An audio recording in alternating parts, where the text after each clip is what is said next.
Salam Bapak Ibu Saudara yang dikasihi di dalam nama Tuhan kita Yesus Kristus.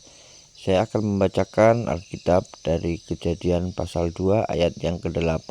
Silakan Bapak Ibu menyimak. Manusia dan Taman Eden. Selanjutnya Tuhan Allah membuat taman di Eden di sebelah timur. Disitulah ditempatkannya manusia yang dibentuknya itu. Lalu Tuhan Allah menumbuhkan berbagai-bagai pohon dari bumi yang menarik dan yang baik untuk dimakan buahnya, dan pohon kehidupan di tengah-tengah taman itu, serta pohon pengetahuan tentang yang baik dan yang jahat. Ada suatu sungai mengalir dari Eden untuk membasahi taman itu, dan dari situ sungai itu terbagi menjadi 4 cabang. Yang pertama namanya Pison, yakni yang mengalir mengelilingi seluruh tanah Hawila, tempat emas ada. Dan emas dari negeri itu baik.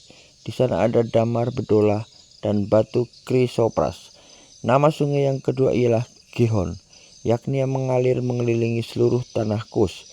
Nama sungai yang ketiga ialah Tigris, yakni yang mengalir di sebelah timur Asyur. Dan sungai yang keempat ialah Efrat.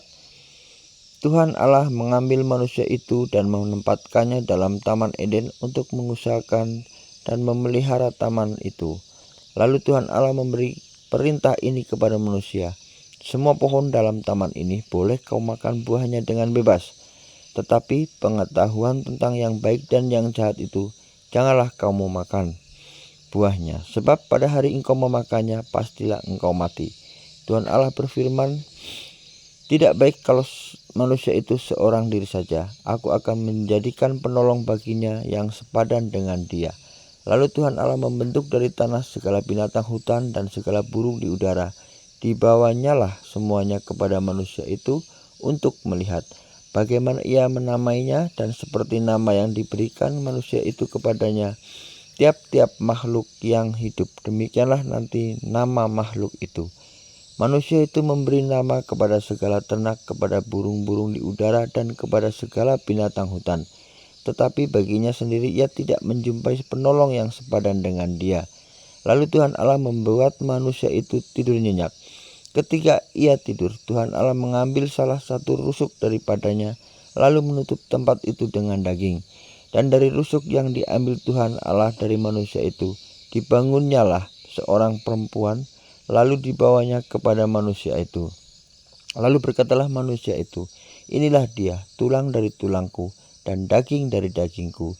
Ia akan dinamai perempuan, sebab ia diambil dari laki-laki.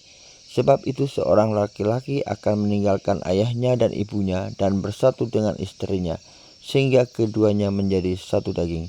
Mereka keduanya telanjang, manusia dan istrinya itu, tetapi mereka tidak merasa malu. Terima kasih Bapak Ibu Saudara. Jangan lupa untuk subscribe supaya tidak ketinggalan. Besok kita baca Kejadian pasal yang ketiga ya Bapak Ibu Saudara. Terima kasih. Tuhan Yesus memberkati.